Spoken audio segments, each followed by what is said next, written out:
Assalamualaikum warahmatullahi wabarakatuh. My name is Muhammad Firdaus bin Farizal, Matric number 1213468. I'm from KAD2. Inshallah, for this video, I will present about the pioneer non-Muslim, critics of Islam and the Prophet Muhammad sallallahu alaihi wasallam. The first is introductions. Before the emergence of Orientalism as an academic discipline, non-Muslim had been interested in the emergence of Islam as a culture and its history, as well as the life of the Prophet Muhammad sallallahu alaihi wasallam. However, this interest had in general stemmed, with a few exceptions, from polemical purpose rather than being scientific research or an attempt at the search for the truth. This provides an opportunity for Orientalism to study Islam, while Muslims are easily deceived by their writing, which are full of false facts. Orientalist academics would later use this early source and approach Islamic history and religion, including in particular the Quran and the Hadith, by drawing upon this polemical work. For this reason, it would be useful for first look at these early developments in Orientalism.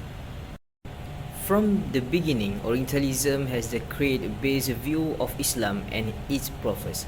That view was then produced and disseminated by religion organizations and governments in Judeo-Christian world, which had lost their power largely due to the expansion of Islam.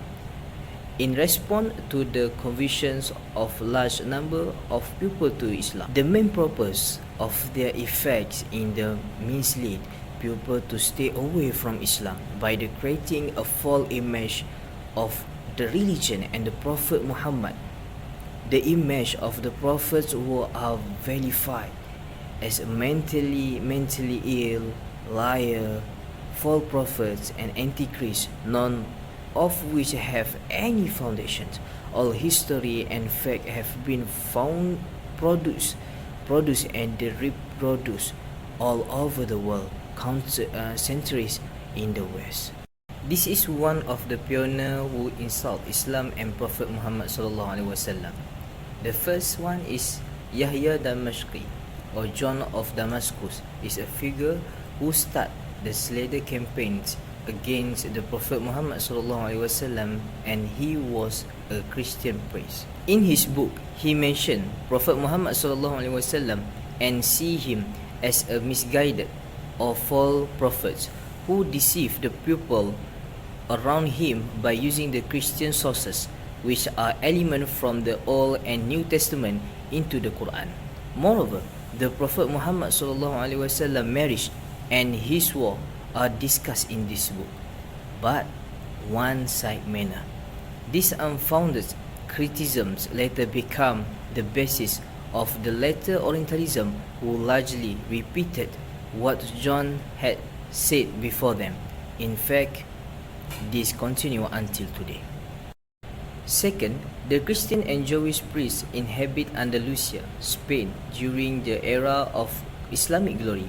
Then they were guided by Islamic scholars in various fields such as philosophy, medicine, mathematics, and science in Andalusia, but not to oppose Islam. Having received training in its school, they translate the Quran and Arabic books into their language. In 999 CE, Jabir became the Roman Catholic Pope after completing his study at the Andalusian institution and returned to his home country, and so did the other priests. Western universities remained dependent on Arabic book and made them the main source of research for nearly 6 centuries, and this showed that how great the Islamic empire was at the times that Westerners were willing to study Islam in depth. But unfortunately, they create literature full of lie, slander, and false story, probably because of their enmity toward the Muslim administrator. Last but not least, there was a Byzantine scholar and official in the 9th century. Nikitas wrote a work entitled The Refutations of the Quran, in which he tried to refute the teaching of the Quran and the prophethood of Muhammad sallallahu alaihi wasallam. Nikitas argued that the Quran contained contradictions and that Muhammad's teachings were a mixture of various religions, traditions, not divine revelation. He also accused Muhammad of being a liar. Nikita's approach is to use logical and philosophical argument to challenge Islamic teaching. What we can conclude from this Orientalist research of Islam is that they have a biased narrative about the religion and fabricate all the fact.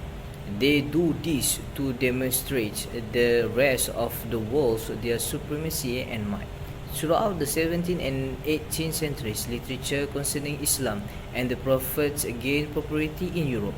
However, these volumes are essentially copy of early works by early authors, which are rife with misinformation and defamatory remarks on Islam and its prophets.